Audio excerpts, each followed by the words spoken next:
पीक विमा भरण्याची अंतिम तारीख 31 जुलै आहे, पण त्यासाठीची साईटच ऑफलाईन गेली आहे। पीक विम्याचा ऑनलाईन अर्ज भरण्यासाठी शेतकरी नेट कॅफेवर गर्दी करत आहेत। मात्र आता तांत्रिक अडचणींमुळे हा अर्ज परत कागदावर भरण्याची वेळ आली आहे। याबाबत अधिक माहिती देत आहेत आमचे प्रतिनिधी संदीप रामदासी।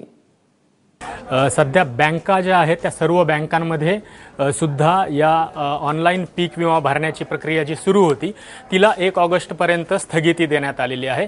त्याचं कारण काहीतरी तांत्रिक कदाचित बिघाड असतील, कदाचित लोड आलेला असेल, कारण जुलै महिना आपल्याला माहिती शेवटच्या काही 3-4 दिवसांमध्ये इन्कम टॅक्स असेल किंवा आता कर्जमाफी असेल सगळ्या याला आधार हे कंपल्सरी केला आहे। त्याचा कदाचित लोड असेल, जी काही तांत्रिक कारणं असतील त्या कारणांमुळे हे 4 दिवस किंवा 31 तारखेपर्यंत ऑनलाईन बँकांमध्ये पीक विमा भरता येणार नाहीये। पण बाकी आपलं सरकार किंवा बाकी जे सेवा केंद्र आहेत, सेतू केंद्र आहेत, तिथं मात्र ऑनलाईन सुद्धा आपल्याला हा पीक विमा भरता येणार आहे।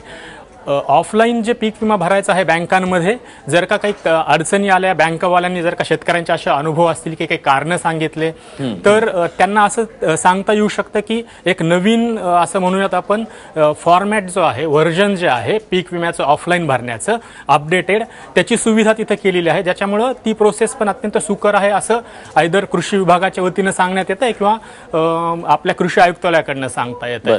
त्यामुळे जर का शेतकऱ्यांनी आपला आधार असेल, KYC चे डॉक्युमेंट्स असतील, बँकेशी रिलेटेड जे कागदपत्र आहेत, 7/12 आहे, पीक पेरणी प्रमाणपत्र आहे, हे जर का सगळे कागदपत्र दिले तर ऑफलाईन सुद्धा येते 4 दिवस त्याला पीक विमा बँकांमध्ये भरता येणार आहे। धन्यवाद संदीप दिलेल्या माहितीबद्दल। त्यामुळे आता हा गोंधळ निवळेपर्यंत सरकार अंतिम तारीख पुढे ढकलेल का, सगळ्या शेतकऱ्यांना या योजनेचा लाभ घेता येईल का, हे पाहणं महत्त्वाचं आहे।